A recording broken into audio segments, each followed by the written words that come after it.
Hello, everyone. This is my testimony. Please bear with me because I don't want to do this. I've been wrestling with this. I'm just being obedient. It's heavy. I have to relive these moments, and I don't want to. So please bear with me as I give my testimony as I remember it, because I've been through so much that I forgot it all in detail. I remember being exposed to pornography and sex just at the age of 3. My caregiver, exposed me to a lot of sex, pornography, adult toys, adult DVDs, and I remember being 3 years old, and I think I had ate some peanut butter at 3 years old, and I remember telling my mom I was sick, and she basically was like, "Oh, well, I told you not to eat it, so," and closed the door and proceeded to have sex with her boyfriend at the time. I remember looking through the crack of the door as they were fornicating, and I remember saying to myself, why doesn't she care about me? And in all guilt, shame, disgust, and rejection, I walked away slowly and started crying and proceeded to play with my toys. That's when I knew something was off. Around 4, 5, 6, 7, 8, 9 years old, I remember being in like the 3rd grade, and my mom had this best friend, and they would always go out to the club, and she would leave me with these 3 boys. You know, she thought she could trust these 3 boys to basically treat me like a little sister, but instead, they raped me, they sexually harassed me, and I was basically their punching bag. And that's why I wanted to be a boy, growing up, and I wrestled with being bisexual and wanting to be a dyke because I was tired of being weak. I was tired of people taking advantage of how nice and kind I was. I really didn't like fight in elementary school for real, unless I was truly pushed to. I gave people chances, and once those chances ran out, I started acting up in school, fighting, and getting sent to ISS and suspended a lot. And ultimately, that followed me all the way up until high school. So, yeah, I was bullied, picked on in school, waiting for somebody to run up on me, but that never happened. So I tried to tell my mom what I was going through, the rapes and the bullying, and at first she didn't believe me, but I kept bringing it up, wilding out, crying out for help through my behavior, and it didn't really lead me nowhere but to the church, and to say I had ADHD for real, trying to say that I had Tourette's or whatever. But I grew up in church. I was in Sunbeams, sung in the youth choir, ushered, led a couple solos, made the church stand up, shout, whatever. And I was sitting at home going through narcissistic abuse because nobody believed me. Nobody believed in my spiritual gifts. They labeled me as being too emotional, playing victim, being too deep, I'm crazy, I'm making stuff up, crying wolf, whatever.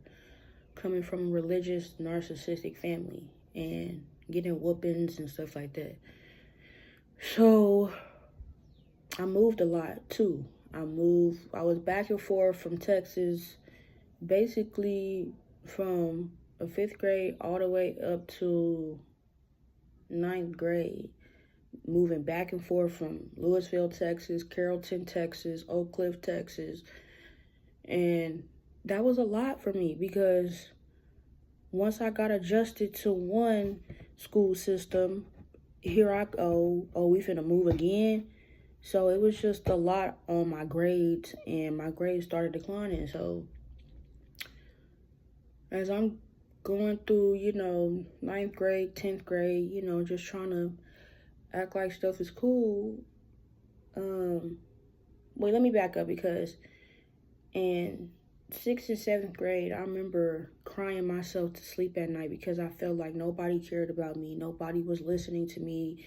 Nobody took the signs that I was showing them seriously enough. They were just trying to put it all on my great-grandma so she could pray it away. But in the ADHD, I wasn't taking my ADHD medicine, so all of that ultimately led to me cutting myself. I got, you can't see it, but on both wrists, I got like self-harm, like scars. You can see it a little bit, but I started cutting myself in like the 7th, 8th grade because I wanted somebody to see what I was going through, to hear my story, to hear me out. I was literally crying out for help, and then I started making videos on the internet, basically turning my pain into jokes, basically putting everything I was going through in jokes. And I started, talking about what I was going through on Facebook, talking about how my family really didn't care about what I was going through. And those posts would get back to my great granny because, of course, they talking. So those posts would get back to my great granny, and she would make me feel bad for crying out for help. But I told y'all what was going on before I went to Facebook. The only reason why y'all tripping about me posting stuff on Facebook, talking crap about y'all on Facebook, is because y'all care about how y'all look. Y'all want to look like a wholesome, religious, Christian family, but y'all doing me dirty behind closed doors. And y'all will always try to whoop me for basically sharing my side of the story, the side of the story that didn't make y'all look good, didn't make y'all, the best person ever. Actually, my side of the story was actually holding y'all accountable, and y'all weren't ready to face y'allself. So, I started wilding out 11th and 12th grade. Lost, a couple friends, and, just started wilding out real young. Rebelling against my mama, got my get back, rebelling, sneaking out late, being up at 4 or 5 in the morning. I'm supposed to be going to sleep, getting ready for school. I'm outside with gang and them at 4 or 5 in the morning, not going to school, basically gave up on school to go be outside with gang and them. And then at 18, I caught my first charge, and I went to jail. And then just basically, just wilding out, being rebellious, I'm doing all of this because something deep inside of me knew that I was, gifted. Let's just say that, because I'm not putting no title on me. I don't really want that title. I don't really, I don't really like that title. I'm gifted. I be seeing stuff in the spirit and hearing stuff in the spirit, whatever. I really don't like that title. That title gets a bad rep, so I'm not going to call myself that. But I just knew something deep in my gut feeling, intuition, discernment. Like, I'm different. Like, I came to do something different. So, while I was on diversion, met my child's father. That relationship was basically my childhood in adult form. Every time I would try to basically tell him how I feel and what I was going through and what we needed to do better on both our ends in the relationship, it would just turn into an argument because I'm trying to understand where his head at. Like, why you coming at me like that? Like, why you tripping? Like, why you always trying to make it seem like I'm the argumentative one because you don't want to hear how you're slacking, but you want to get me pregnant?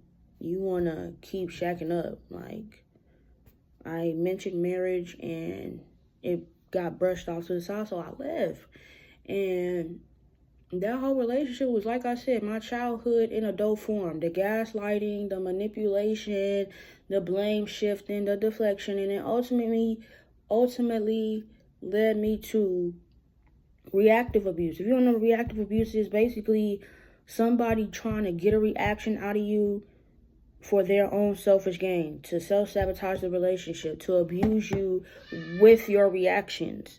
And it ultimately led me to get my second charge. Because I was a fighter. I would hit anybody. Males, females. I was going off on teachers. I was just raging out on my family, friends, teachers, because I felt like nobody was hearing me. Nobody was understanding my pain. And I did it in the very, very worst way. So, and then when I was with my baby father, I lost my great granny, and then 20 days later, my Uncle Daniel died, and then I think it was like 2 years after that, my cousin Bill got stabbed, and then 24 hours, literally the next day, my daddy mama died, so my grandma died. And then that next year, my Uncle Larry died.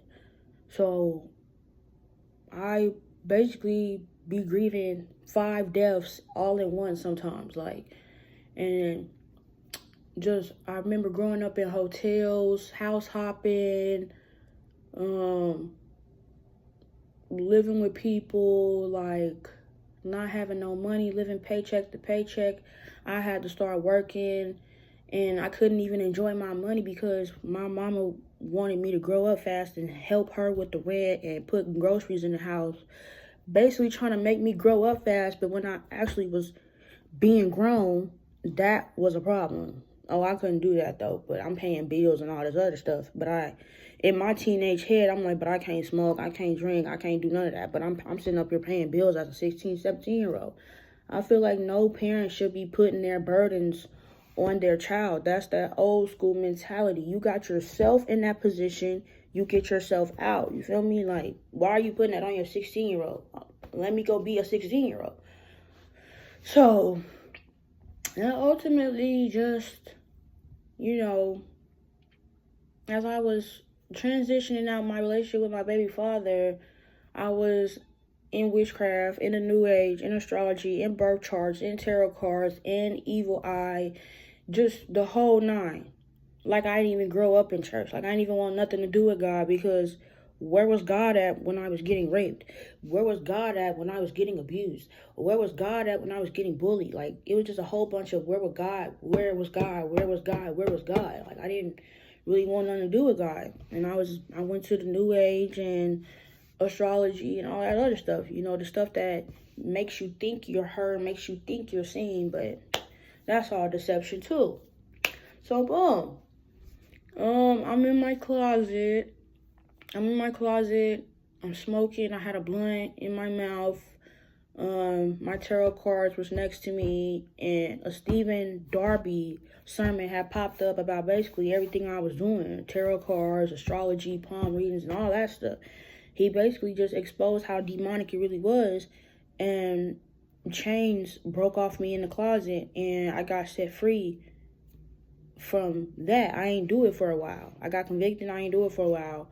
But as me and my baby daddy officially broke up, I fell back into it. I started smoking, drinking, going back to the astrology and the tarot cards. I really ain't, for real, go into the tarot cards. It was the astrology that made me feel seen, made me feel heard. That it was the astrology that I was like, dang, this astrology is reading me like a book. And I clung on to that for the duration of like 2 years, I think, before I truly got set free on February 29th, 2024. Now, I was in a deliverance session, and I remember that same week I was gonna kill myself. Like, I literally had a knife up to my neck, and I was about to kill myself. And then I went to prayer night, told them what happened, and they was like, we want you to come to a deliverance session, basically freedom fighters. So I said, okay, I'll go, whatever. Because I was mad at my mom because my mom she was working at the apartments that we were living in, and she was just doing her job. I had got behind on rent, and ultimately she tried to file eviction on me, but it didn't work. I'm still in the apartment, the same apartment that she filed eviction at me in.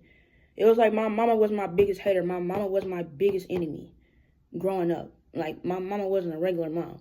Like, my mama was my biggest bully. My mama was hecka mean.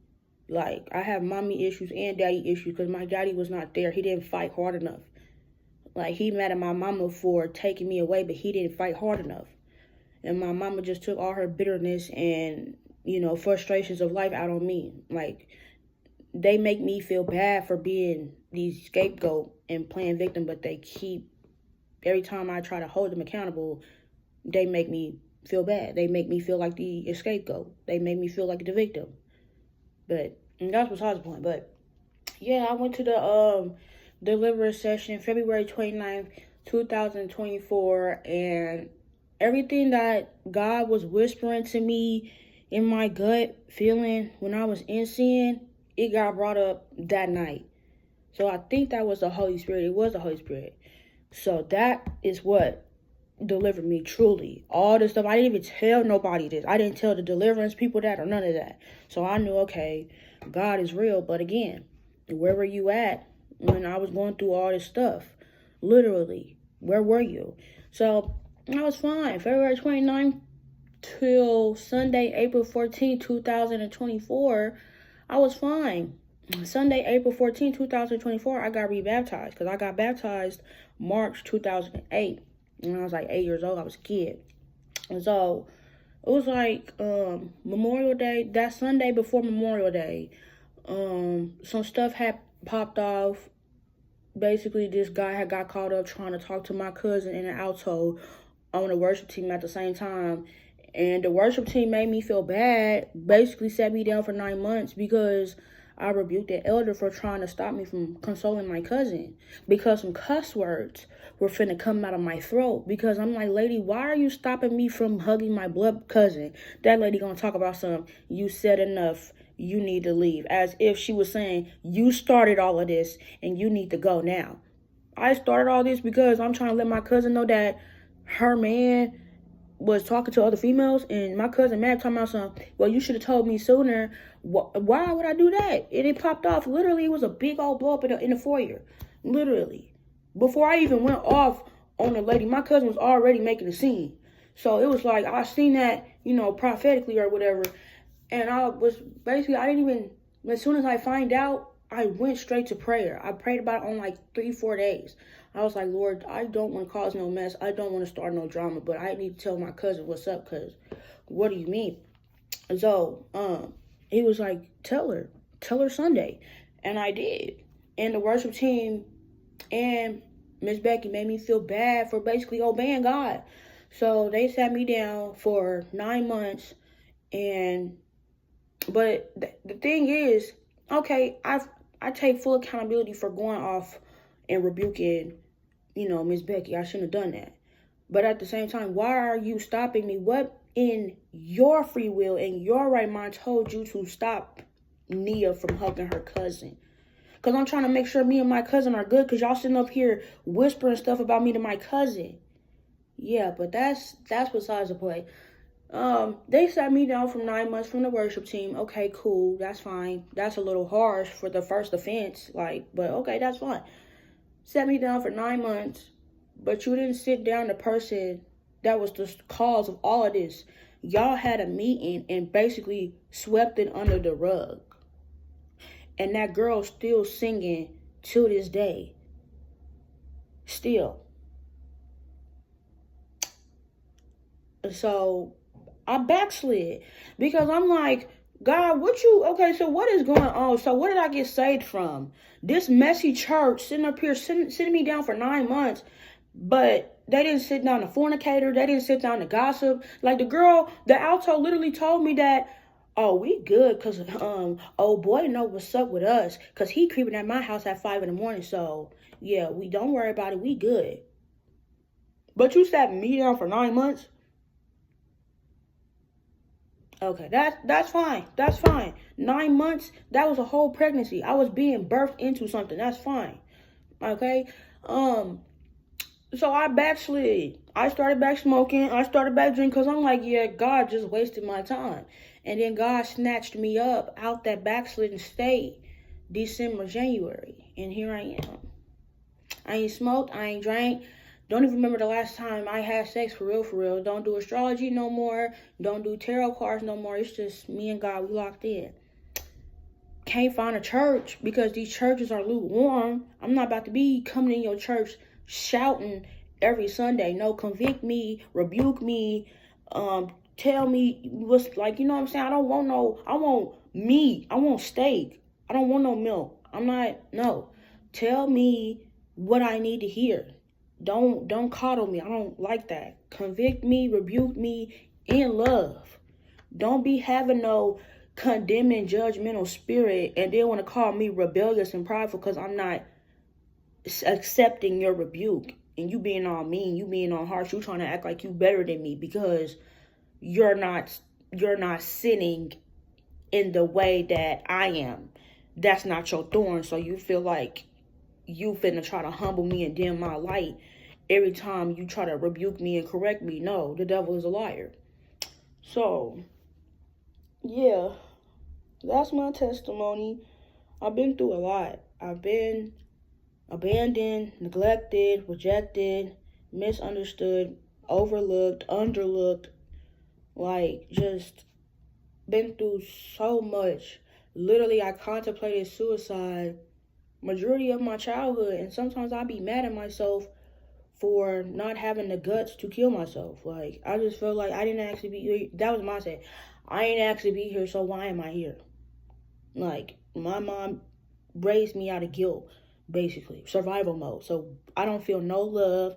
I don't feel nothing. I don't feel no love. I just feel like I'm a burden. So let me just, since I'm the problem, let me just eliminate the problem, right? No.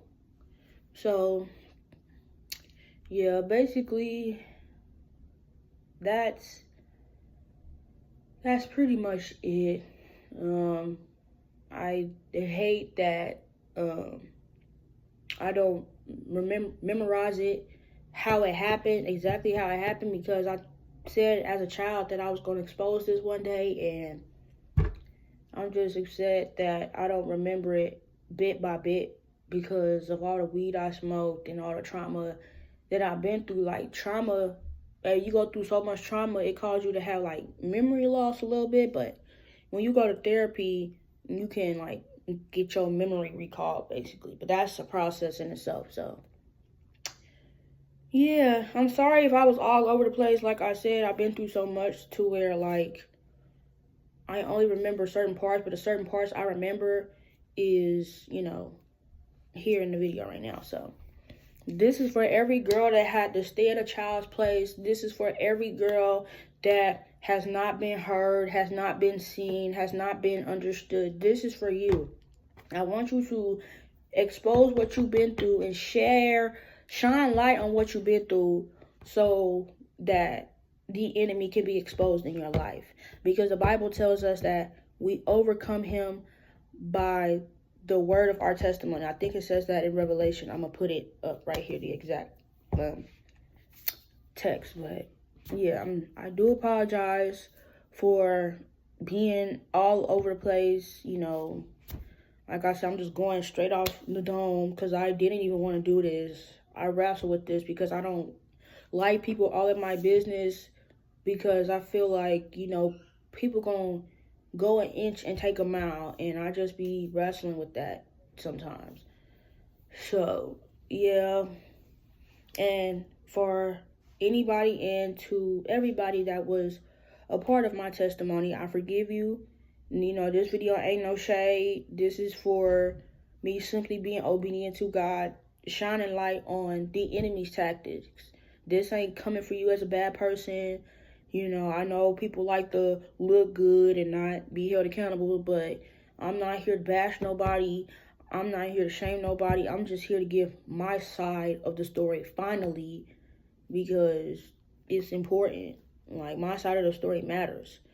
So I hope this helps somebody. I hope somebody get their breakthrough, because, yeah, like I said, I done been raped, sexually harassed, bullied, picked on, self-harm scars, suicide attempts, postpartum attempts, and suicide. Literally tried to kill myself, and my baby was in the carriage, in the crib. Been to jail twice, probation, diversion, crying myself, lots of sleepless nights, crying myself to sleep, and that turned into anger, and I started fighting. Males, females, it didn't matter. Like, losing fights, winning fights, it didn't matter. Living in hotels, living in motels, living with people, sleeping on their couch, just, yeah. Being exposed to sex and pornography at a very, very, very young age, and just being exposed to stuff that I shouldn't have been exposed to. So this is for anybody, any underdog that has been misunderstood, not heard, not seen. This is for you. I hope that somebody feels heard and understood with my testimony, because, yeah, my testimony is a lot, and that's just the main gist of what I've been through. I ain't even got to the part where, my memory has been recalled from all the suppressed and emotional trauma that's still suppressed, and I'm still working out with to this day. So, yeah, I pray that this video helps you, and I hope you have a good day.